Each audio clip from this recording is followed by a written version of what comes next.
The Company of Heroes. Modestly named a notorious band of mercenaries that saved Limsa Lominsa from Leviathan and Titan both some decade ago, they have long since disbanded and dispersed.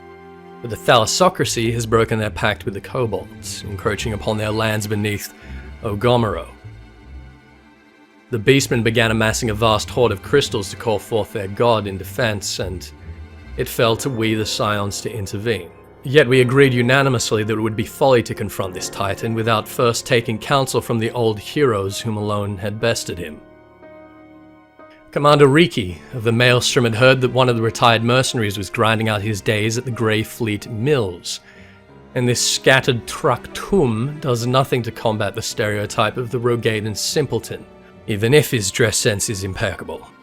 But I allowed that perhaps he had suffered too many blows to the head in service, and I was prepared to give him the benefit of the doubt. He spoke vaguely of his battle with the mighty Ethys, but was not prepared to divulge the tactical details until I had completed all of his weekly chores around the mill. I did not think that we had time to humour this idiot, but Y'shtola was yet unaware of the farce, so I cleared a rat's nest, toppled a hungry Gubu. Eventually the miller came by to chide Traktum for slacking, and found his story no less transparent than I. After a test of strength to call the lad's bluff, he finally confessed his deceit, but for all the time he had wasted, he did have some valuable knowledge. The Company of Heroes Captain WiseKat, whom he had been emulating, was presently employed as a guard at Costa del Sol, and Traktum assured me that this man had in fact defeated the legendary Ethys. Y'shtola and I found the man easily enough, and he freely admitted his past, but despite Y'shtola's insistence that our window was rapidly closing and that I had already proven myself against Ifrit in battle, he had lost many heroic and veteran comrades to Titan, and was since adamant that he would never send another man or woman to certain death. WiseKat would not give me what I needed until he was certain that I was capable of splitting the Lord of Crags myself. So I brought the captain the hewn leg of a colossal Nyx to show him that I was not a complete fraud, before he sent me upon the trial proper. It seemed ridiculous. I was to procure several rare items for a banquet that was to be held by the Bloodshore patron Master Gegaruju. WiseKat assured me that chasing down the ingredients would greatly test my endurance. Well, he was wrong to think that these chores could push my limits. Not a day has passed that I have not exceeded my own expectations, but in hindsight, I can see that he did mean well. First, a comrade of his at Camp Tranquil asked me to collect the egg of a giant adamantoise.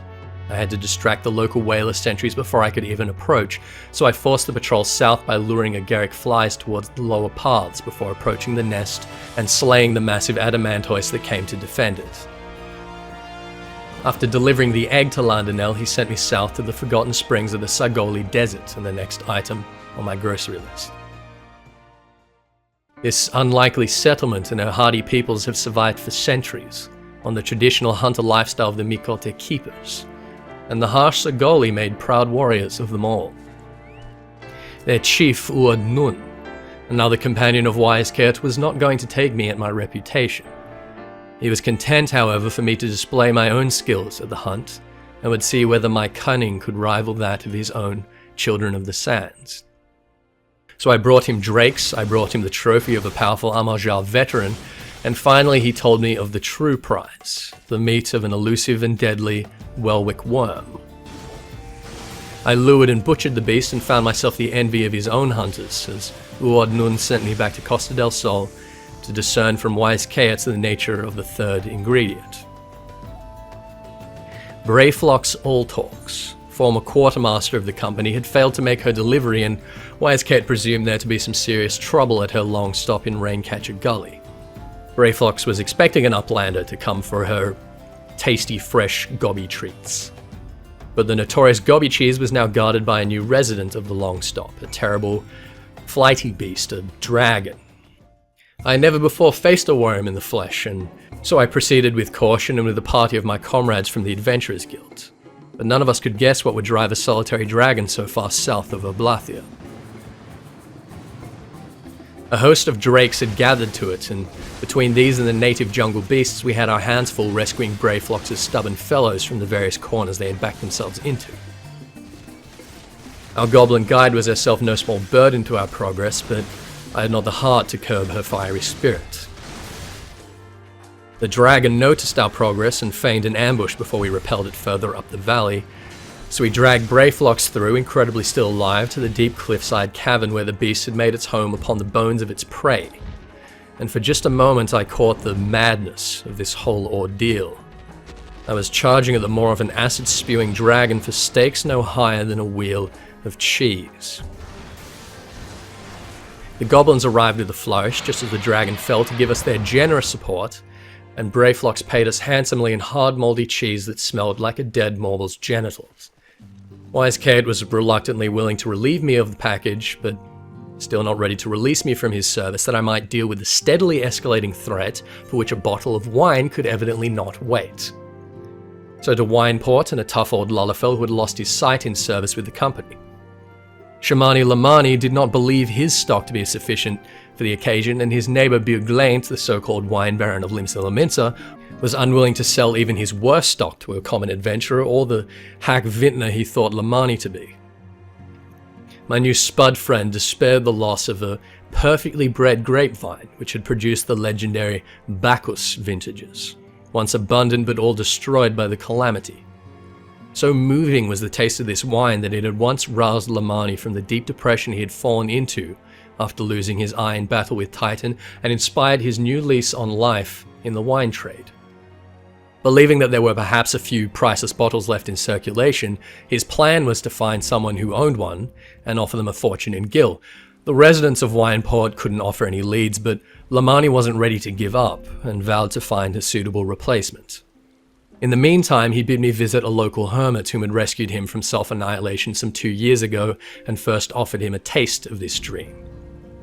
So I left the vintner to his thoughts in search of this dressed fellow, that I might deliver to him a wine of Lamani's own creation as a token of his gratitude. I eventually found the hermit in a decrepit lean-to some few miles south of Wineport. He was in a pitiable and sorry state, scarred, emaciated, and raving. I helped him as well as I could, discerning that he seemed to have been an unwilling Gharlean conscript from Alamigo whose company was slaughtered by the maelstrom, leaving him as the sole survivor, a crippled fugitive wanting naught but to return home. Drest eventually told me that he had been collecting palm sap from Red Mantis Falls and fermenting it in coconut shells, and he wanted me to return Lamani's kindness with a sample sealed with a leaf that Lamani instantly identified as that of a Bacchus vine. Quite incidentally, we had stumbled upon cuttings enough to revive the industry of that legendary wine, preserved all the time on the back of a local gubu. Lamani felt that the cuttings were safer in the hands of Buglaint, whom, in his gratitude, admitted that he had grossly misjudged the blind Lullafell, and even offered us the last bottle of his own 1547 Bacchus, the crown jewel of his collection and a vintage not seen since many years before the calamity. And it was with this that I returned to the stubborn WiseKat, swearing that another chore from the bastard would cost him his head. He was at least impressed by the wine, and bid me stay for the banquet, a banquet which was, after all, naught but a ruse laid by WiseKat and his comrades to get fed and drunk. And something about testing my capability to face their old nemesis, what a bloody farce. I suppose I can appreciate their vow to shelter overeager sods from running to their death, and their errands had served me the enviable opportunity to fight a dragon. There is no stalling a primal, and I chased these idle games for far too long.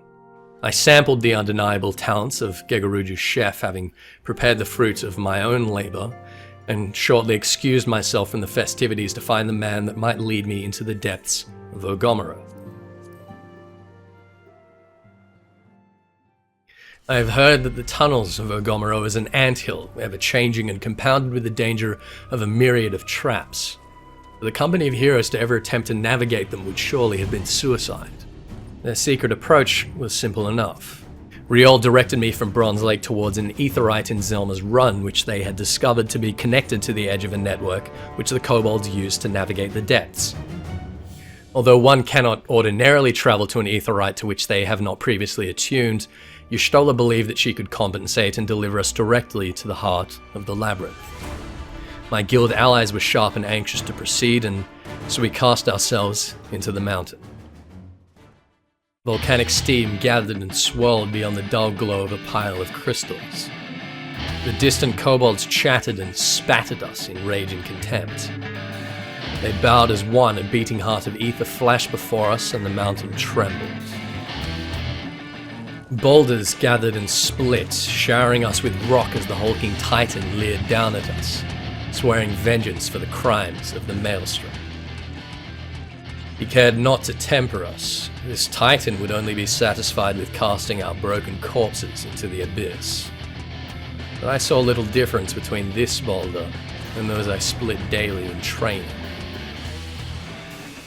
We paid for the delays of that past week. Titan had grown in strength far beyond that I'd faced from Ifrit. Every punch was a strike from a catapult, and every stomp was a meteor cast at my feet. I bruised bones I never knew I had, but finally we fractured the Titan's heart and crushed him, smoking and bellowing back to the ether.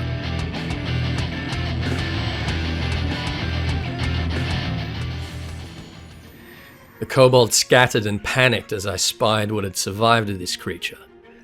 Another glittering crystal of light that compulsively folded into me as I felt my mind drifting in the life stream. Y'shtola arrived and suggested that we take our leave before the kobolds could regroup. She needed but a moment to investigate something within the cavern. We rendezvoused at Camp Bronze Lake shortly thereafter, and Y'shtola sent me back to Limsa Lominsa to report our success to the Maelstrom Command in person. She did not mention the results of her survey beneath the mountain, but in hindsight I feel that she seemed distracted. I humoured Commander Riki's praises, but I could not loiter long before Minfilia summoned me back to the Waking Sands for debriefing. An ale or two to soothe my battered bones, and I shall leave within the hour.